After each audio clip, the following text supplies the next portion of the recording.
الحمد لله رب العالمين والصلاة والسلام على سيد الأنبياء والمرسلين وعلى آله الطيبين وعلى صحبه أجمعين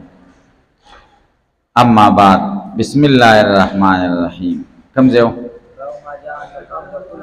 باب ما جاء أن الأرض كلها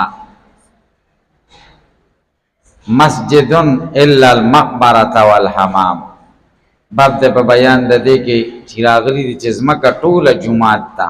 یعنی د ځمکې په هر ځای باندې مونځ کېږي مګر په مقبرې او حمام کې نه کېږي. هلکه تاسو پې پوه شئ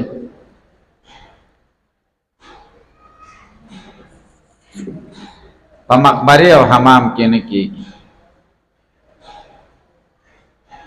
نو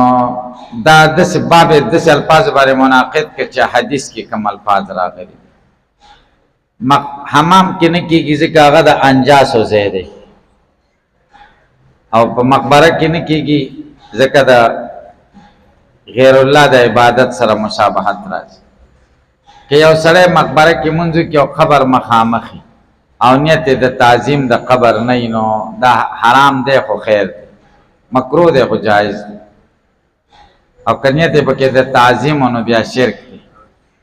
او که مقبره کې جومات یا د مانځه ځای جوړ شوی نو بیا خیر دی، مونځ پکې بلا کراهته جایز دی.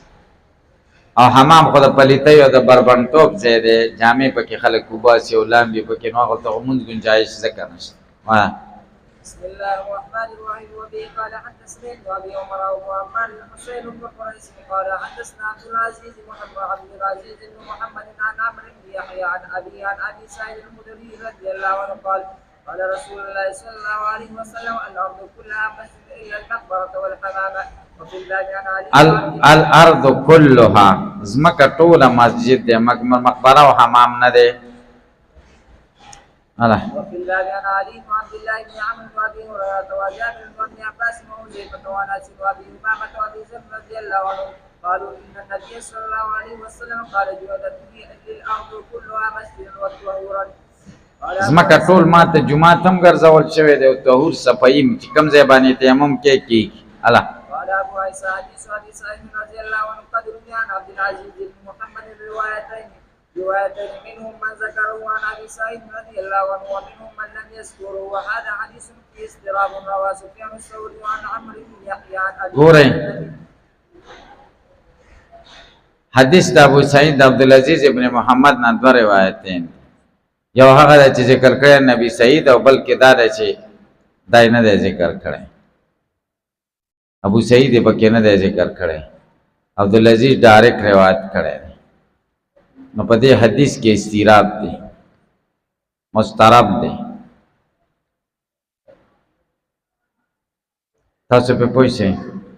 روا سفیان ثوری عن عمر ابن یحیی عن ابي عن النبي صلی الله علیه وسلم مرسلا، مرسل ذکر کړی، صحابي پکې کټ کړی.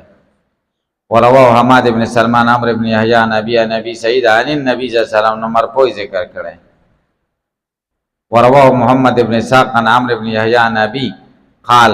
وكان عامة روايات يا نبي سعيد عن النبي صلى الله عليه وسلم ولم يذكر يا نبي سعيد. دا عمرو ابن يحيى عن ابي دا روایت ټول د ابو سعید نه خو بده یو کې نشته. وكأن روایت د ثوری عن عمرو ابن يحيى عن ابي عن النبي صلى الله عليه وسلم اثبت ده او صح ده. سفیان ثوری چې کوم روایت کړی ده عن عمرو ابن يحيى عن ابي عن النبي صلى الله عليه وسلم مرسلا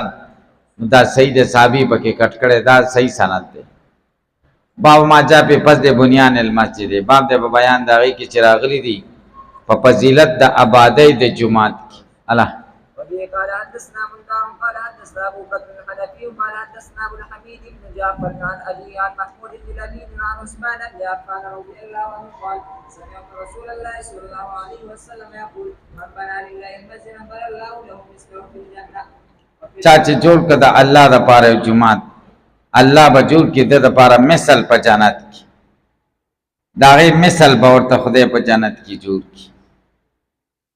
تاسو په خبره پوه شئ، یعنی بنگله به ورته خدای جنت کې جوړ کړي. الله عن ابي بكر وعمر وعلي وعبد الله بن عمرو وانس وابن عباس وعائشه وام حبيبه وابي ذر وعمرو بن عباس وعن بسط وواسله من الاسماء وابي هريره وجابر بن عبد الله رضي الله عنه قال ابو عيسى حديث عثمان رضي الله عنه حديث حسن صحيح وقد روي عن النبي صلى الله عليه وسلم قال من بنى لله مسجدا صغيرا كان او كبيرا بنى الله له بيتا في الجنه.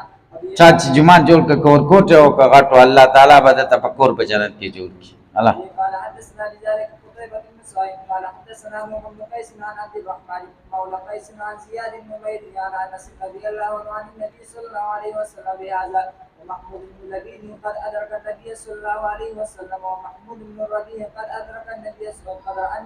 الله عليه وسلم وهما غلامان صغيران مدينة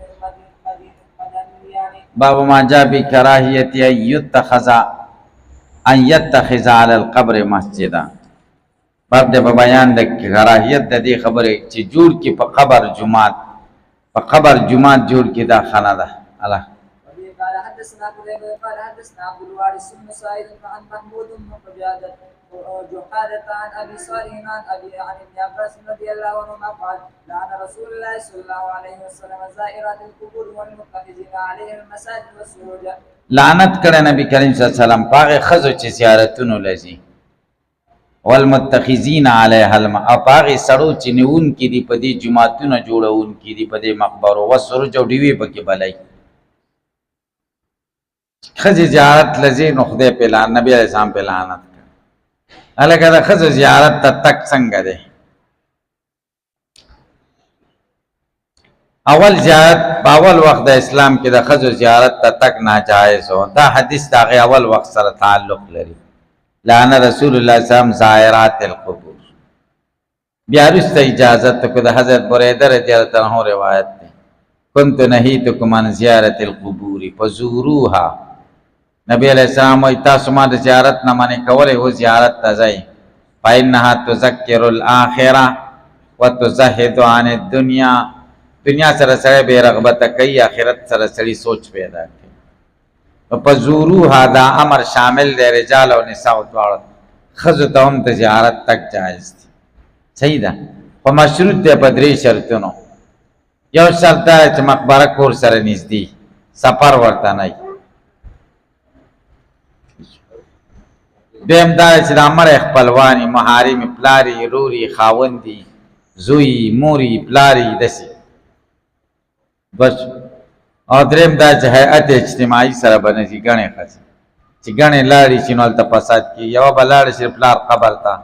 د مور قبر ته د رور قبر ته د خاون قبر ته پردو قبرون لبنې چې بابا غانو بابا بیا وی الکه زمونږ به حال خبر ده چې خبر خزه چلولې کی خزه لګل بیا جایز دي الکه تاسو په پوي چې پیر بابا لبتلل کنه دا خلک بتل کنه بتل خزه بتلې الکه پلان کې اولاد نه کیږي دی پیر بابا له بوزه کاکا صاحب له بوزه دا خبره به وی کنه وی دا ټول ناجایز او شرکیات چې بچي ربل جان غواړي نو دی کې وسه خبره ده نور دې نه چری نور شرک چرته شرک توري کسبینی شرک څه ته وای په پاله خاصه او کې چې قدرت خداوندی سره متعلق دی هغه بل چا بل څوک پکې شریکول چې دام دا کار کولای تاسو په پوي چي د خزو تجارت تتلل جایز دی خدا خپکه شرط. بل والمتخذین علی او خلق باندې نبی اسلام لعنت کړي چې جوړون کې دی په دې مقبرو کې جمعهتونه مساجد ما چې مقبره کې جمعهت ناروا ده مقبره د سجدي ځای ګرځي سجدي پکې کوي وسرج دی پکې بلای کډی وای د تعظیم د مړي د لپاره بل کړي نو دا حرام او ناجایز ده او کډی وای د لپاره بل کړي چې مقبره لار کې چې خلک د لار پیویني او یا قبر پکې کني یا پکې جنازه کې بل پکې ولګي نو دا بیا خیر دی دا دیوه خیر دیوی چې خبرونو کې بلی کړي کتریم دي دیوی پکې بلی دا نه دي ځان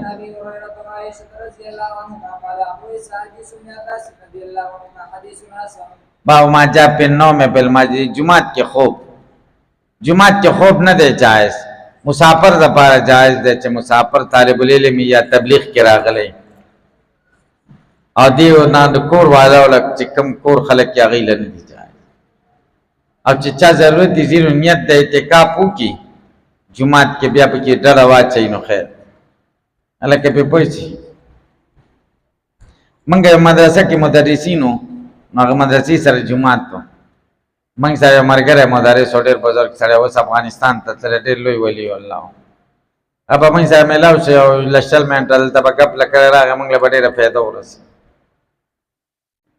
نو بس هغه جمعات کې داخلې وي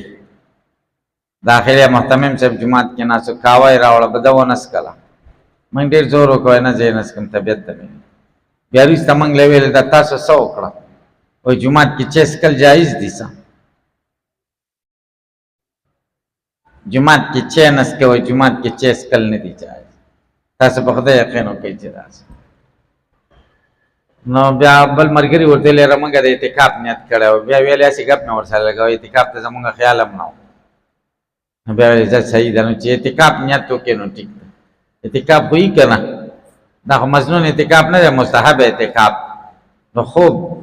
جمعات کې ښه نه دی الله وبه قال حدثنا محمود بن غيلان قال حدثنا عبد الرزاق قال حدثنا معمر بن الزهري عن سالم عن ابن عمر رضي الله عنهما قال كنا ننام على عهد رسول الله ابن عمر رضی الله عنه فرمایي موږ به ویده کېدلو په جومات کې ونحن شباب او موږ ځوانانو اوس سوال دا دی چې ابن عمر پکې څنګه ویده کېده دا خوب خو نه دی جایز جواب دا چې د کور نه و واده یې نه و شوی بې کوره و اصحاب صفو کې طالب العلم او طالب العلم خوب کې ښه دی که نه خیر دی واده یې چې وکړه بیا جومات نه لاړه الله قال ابو عيسى حديث ابن عمر رضي الله عنهما حديث حسن صحيح وقد رخص قوم من اهل العلم بالنوم في المسجد قال ابن عباس رضي الله عنهما لا يتخذه مبيتا ومقيلا جمعات باندې جوړه مبيت د شپې تیرولو سي او مقیلا او د غرمې د خوب تیرولو خیلولې زی به هم نه جوړه چې لکه جمعات کې لګو دي کی دا جمعات کې دومره احتیاط ته ازمنګ طالبان چې جمعاتونو کې دی رہی هغه احتیاط نه کوي هغه اسری په جمعات کې کوي نه جواب غلط استعمالي لکه وبم د جمعات کې ډېر احتیاط پکای خلک پکې احتیاط نه کوي علامه مفتی رشید صاحب قسم ده تکړه وکړه مفتی رشید صاحب کور کې وي وبنوي کور جمعات سره وویل چې زه خو په جمعات کې او داسو کوم چې دا خزه به مې سکای چې جمعات وبچ دلته استعمالول جایز دي او لوټه کې وړل بهر نه دي جایز ځکه دا تملیک نه دی اباحت دی الکه چېرته څوک خیرات ته دی وغواړي نو هلته خوراک جایز دی چې سیر ته مخې ته کېښوده وړلې نه دي جایز ځکه اباحت او تملیک کې فرق یې که تملیک دا معنا ده د دې شي ته مالک شو چې څه پکې اباحت دا معنا دلته خوړل باغ له دې څوک بوځي چې میوې وخوري چې څه دې خوښه یې هغه وخوره وړلې نه دي جایز ځکه تملیک نه دی اباحت د جمعات وبم داسې دي د مدرسې دا وبه اباحت دی تملیک نه دی بارې وړل نه دي جایز صحیح ده وایي ما ویلې چې را ښځه به څه کوي وی بیا چې طالبانو ده شو ښه دغه شو بیا مې ښځه هم جومات ته راوسته او داسې جومات کې و لوټ داسې مې ونه کړه چې لوټه وړلم ځکه دا جایز نه دي تاسې پې پوه شئ که پې پوه ډېر بزرګه ولی الله و څوک مفتی رشید صاحب تاسو چې د ده واقعات واورئ د ده دوه جلده پې کتاب لیکل شي انوار رشید تاسې یقین وکړئ چې ډېر وړو خبرو پابند دوه صفو کې به ځان پسې دغه نه پرېښوده بې ګیرخرایلی سړی چې چا ګیره کله کړي و چې مخ به یې راواړه چې ګیرخرۍ به هغله به وځه بس ما ته تکلیف رسېږي قسم په خدای وایي چې زه به مانځه بیا نه پوهېږم ما پسې به ګیرخرایلی نه و دوه صفونو کې به ګیرخرایلی نه و شاله به ودرېدل خلک تاسې په خبره باندې پوه شئ اوس جامعة الرشید نه داسې شی جوړ دی چې یونیورسټۍ څه شی هغه طالبانو هغه دغه نصاب او هر چې د یونیورسټیو نه ډېر ماډرن دی هغه طریقه چې دی لاړه هر څه بدل شو چا جلسې ربیولې او چا که مرید ورته غوږ کې ویلې چې کیمرې پټې لګولې دي به دی راپاڅېد خلک ورپسې راله سوال زاري او دغه چې بس موږ بد شوي دي دا به لرې دی نه کوم ځای کې چې اجتناب او ارتکاب د حرام وشي هغه ځای کې ناسته نه ده جایز ولا ترکنوا الی الذین ظلموا فتمسکم النار تاسې پې پوه شئ نو جمعات سیزونو کې یا د اوقافو کې وقف سیزونو کې ډېر احتیاط پکار دی وایه وذهب قوم من أهل العلم إلى قول ابن عباس رضي الله عنهما باب ما جاء في کراهیت البيع والشراء وانشاد الضاله والشعر في المسجد. بعد په بیان د دې کې چې بیع او خرڅول او اخیستل مکروه دي او ورکه لټول او شیرونه جوړول په جمعات کې اشعار جوړول. انشاد الضاله د ورکه لټول دو قسم ورکه یو د څه ورکه چې جمعات کې ورکه شوی هغه اعلان کولای شي جمعات کې الکه په پوښتنه او معتکف پکې خرڅول او خرڅول هم کولای شي او یو دای چې بار ورکه شوی یو جمعات کې اعلان کې دانه ده جایز. تاسو په پوښتنه د جمعاتونو کې اعلان نه کی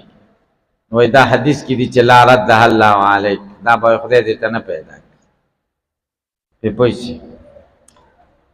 نو او شیرونه جوړول اشعار ویل پکې نه دي جایز.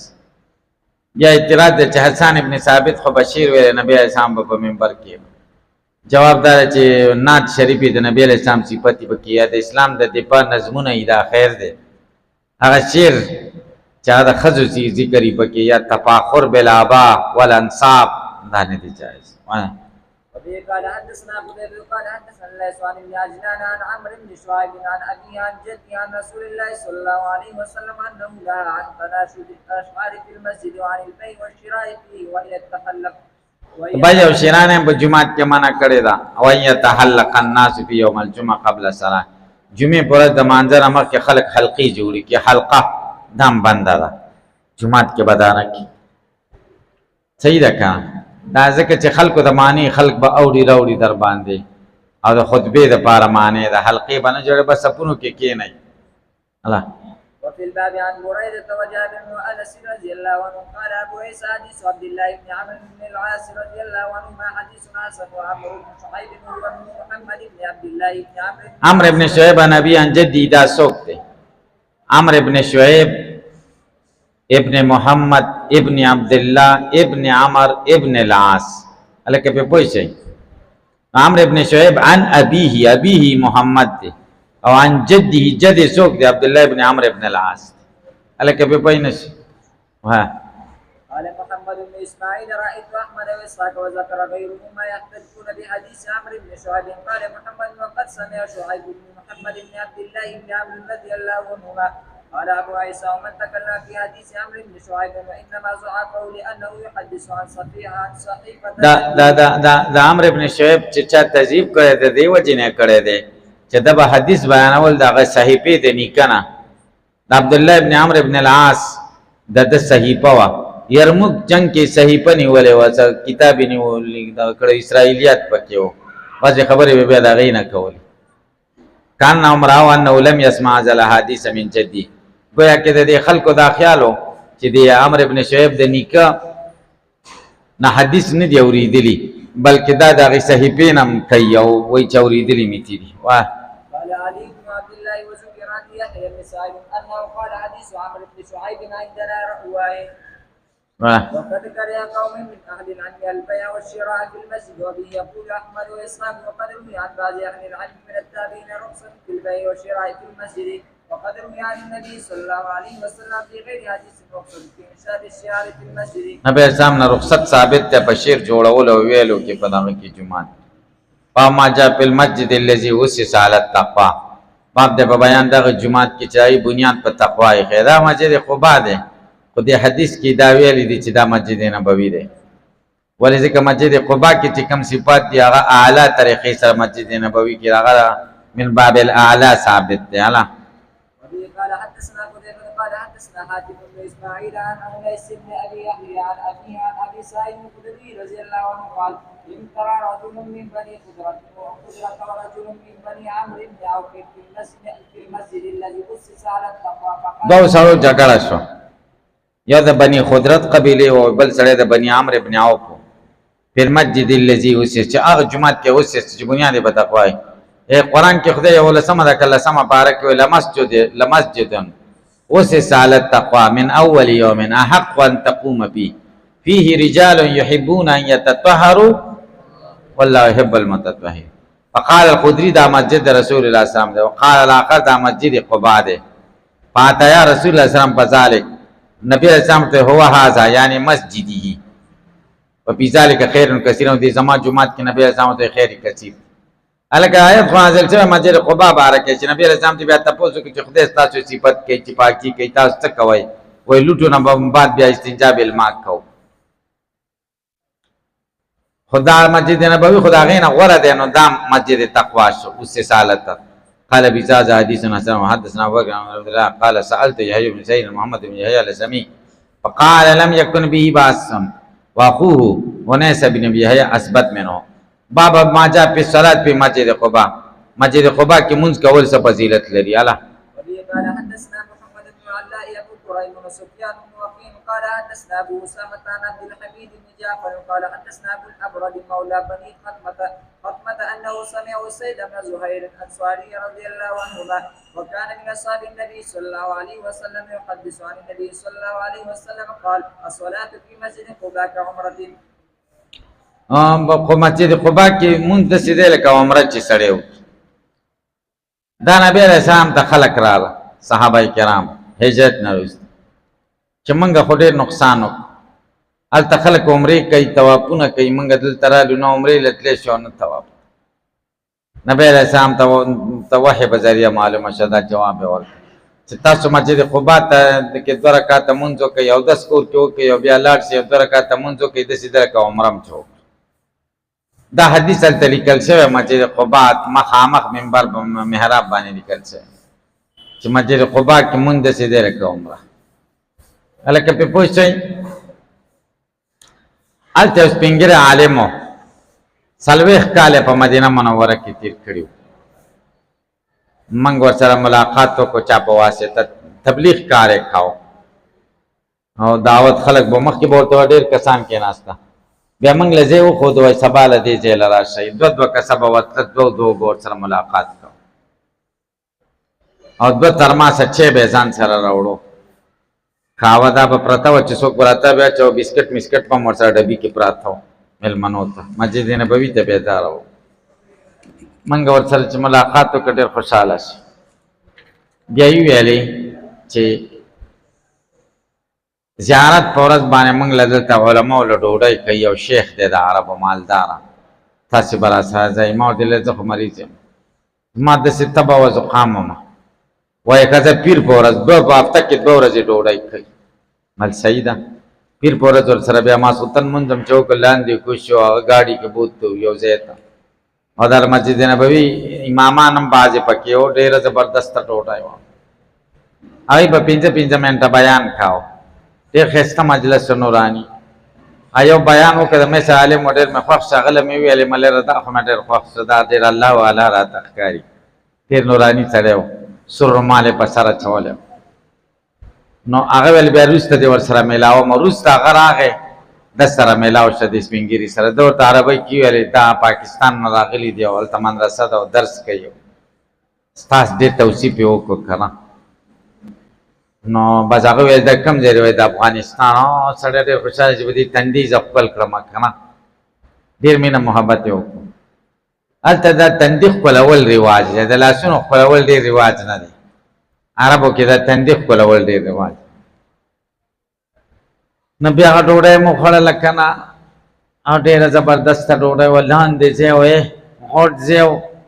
او ډوډۍ وه څه ډوډۍ وه ګډان ایښي وو بسته بسته ګډان او 6 یا 4 کسان به ترې چاپېره شو بس بیا به اپریشن شروع بیا به باجوړ اپریشن و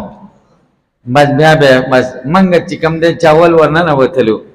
چیلي په دغه کې ایښی و موږ ویلې زه بره به کښېنو چیلي به وي چیلي غوښه خو ډېره ښه وي ګډه خو ډېره درنه وي چې بره وړلو بده نصیبه نو بیا چیلي نه و بیا ګډان و بس مزه اوس دې ته کښېنئ او زه داسې مریض یم چې خوراک نشم کولی تبه مې او دا د حبشې والا دي او دا داسې خوراک کوي سم دې ځایونو باندې دا دغه کوي د به بره د عالم ترجماني کوله که نه بره خلکو ته ډېره ښه په اردو کې ترجمه کوله خلکو چې بیانات کړي وو نو دی ترجمه کوله دویمې پینډې ته چې هغه ځینه فارغه شو بیا رالو نو دی عالم ویلی یو عمره کو او زما تبه دا داسې بوج دی را باندې وایي عمره کو زما دا مطلب و چې دی وایي چې دغه لځو مکې لځو نو ما ویل دا و دومره مزل څوک کوي زه خو مریض یم صحیح ده ما ورته ویل موږ خو دومره مزل نشو کولی نه وایي ته پوه نه شوې وایي دا اوس اسانه عمره کو قبا لځو بس ملځئ ډېر ناوخته و د شپې قبا ته رالو او 2 رکعته مونځ هم پکې وکړو بس وایي دا عمره شو ډېره مزه یې وکړه هغه هلته قبا کې ډېر ځایونه وښوده راته یو ځای راته وښوده مسجد د بیریریس عثمان رضی الله عنه چې پکې ګوتمۍ پرېوتې ده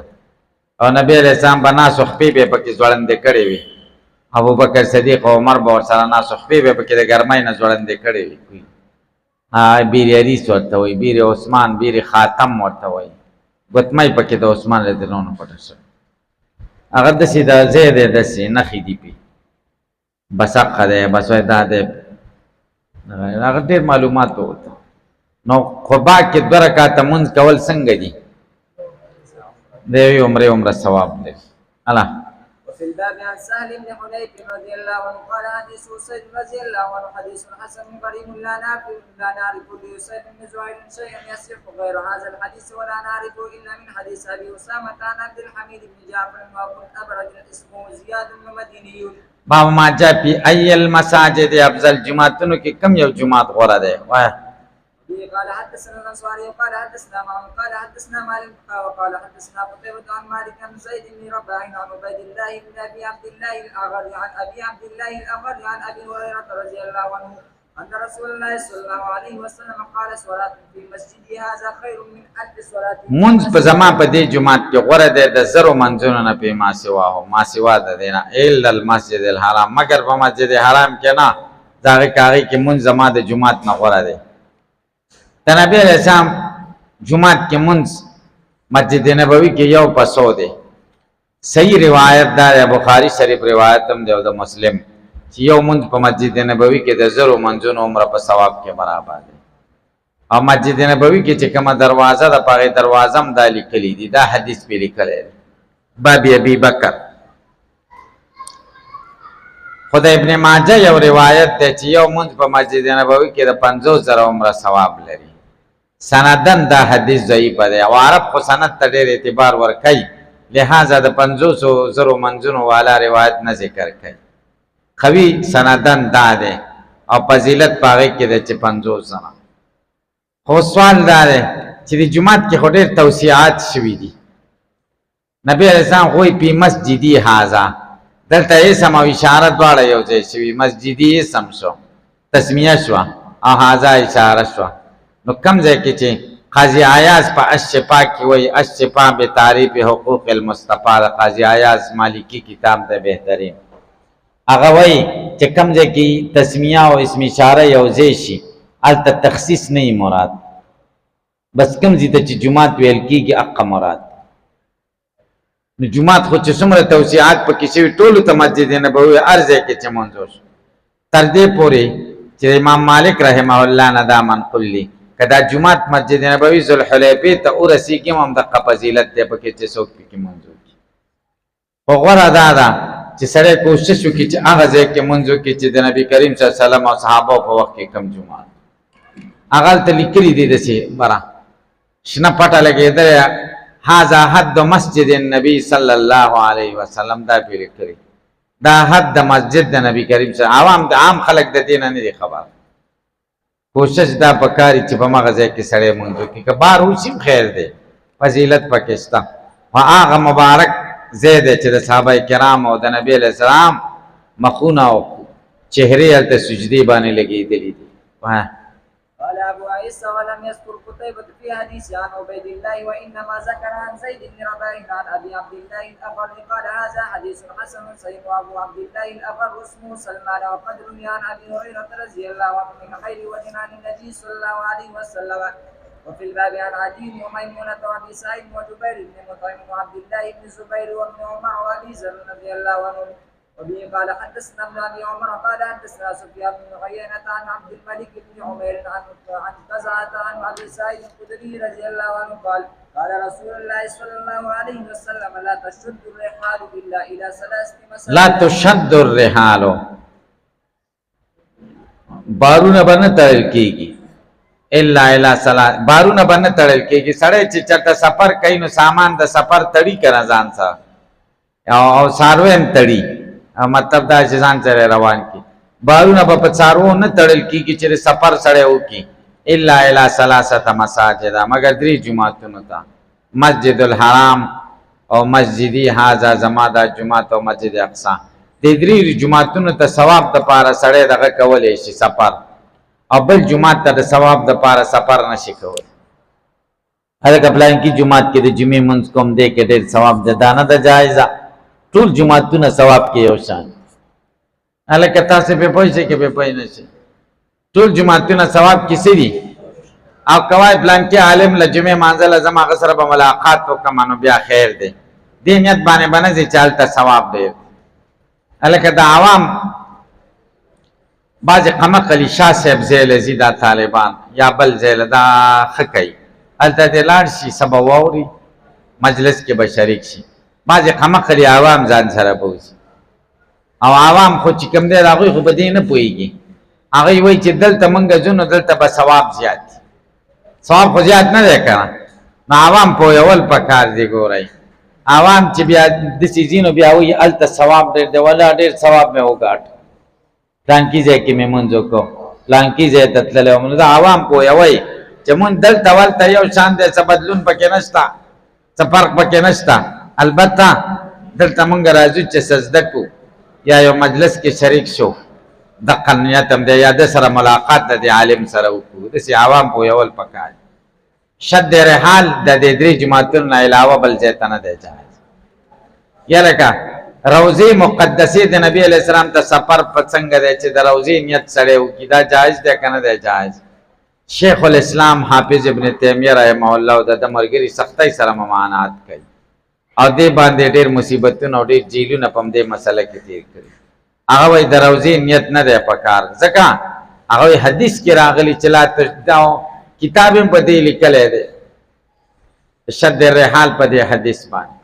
او په دې کې 3 ځایونه راغلي، څلورم ځای پکې نشته، څنګه سفر سره وکړي. د نبی اسلام روضه ته سفر نه دی جایز. هغه وایي چې الا الى 3 مساجد، دا 3 مساجد مستثنا مفرغه ده. مستثنا مفرغه دي ته وایي چې مستثنا منه ذکر نه، او مستثنا منه محذوب دلته محذوب د تقدیر د عبارت داسې دی. لا تشد الرحال الى شيء الا الى 3 مساجد، سفر نکیږي ایت طرف ته مگر 3 طرفونو ته، 3 جماعتونو ته کیږي. الى شيء الکه په پوښتنه من وای چې لا تشد الرحال الى شيء الا الى 3 مساجد. بیا خو جهاد تم سفر نه دی جایز، تبلیغ کم نه دی جایز، تجارت لم نه دی جایز، عالم ملاقات تم نه دی جایز، د پلار ملاقات تم نه دی جایز، دا ټول نه جایز شو کنه. الکه په پوښتنه نمنګ وای نه دته دا منو چې دا مستثنا مفرغه ده. څه ده مستثنا مفرغه ده؟ مستثنا منه محذوفه ده، او مستثنا منه دومره عامه نه ده، خاصه ده. داسې دی لا تشد الرحال الى مسجد من المساجد الا الى 3 مساجد. بل جمعت ته د جمعتونو نه شد رحال نه دی جایز، مگر چاته دی 3 جمعتونو ته جایز دی. الکه به پوښتنه کې به پوي، او دا د مستثنا سره مناسب هم د چې مستثنا منه منګه مسجد من المساجد راوالو، ځکه استثناء به متصل شي. الکه تاسو خبره پوښتنه کې به پوي نو یا روضه مقدسه ته دغه جایز دی سفر، بل جمعه ته نه دی جایز پنیت ته ثواب. او د روضه بارک احادیث راغلي دي، نبی علیہ السلام وایي من زار قبري فقد وجبت شفاعت، چا چې زما د قبر زیارت وکړو زما شفاعت ورته واجب. ابل حدیث کې راغلي دي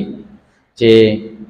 څوک حج تراغله اولم یزرنی زما زیارت ونه که فقط جفانی. الکه دا ډېر په حدیث بارک را، دا ټول حدیث چې دې بارک راغلي ټول ضعیف دي، قدر مشترک دار په مختلفو طرق سره راغلي دي چې ټول سندونه را جمع کینو حسن لغیره ترسی کې قابل د استدلال دي. الکه تاسو به پوښتنه بس بکو کڅو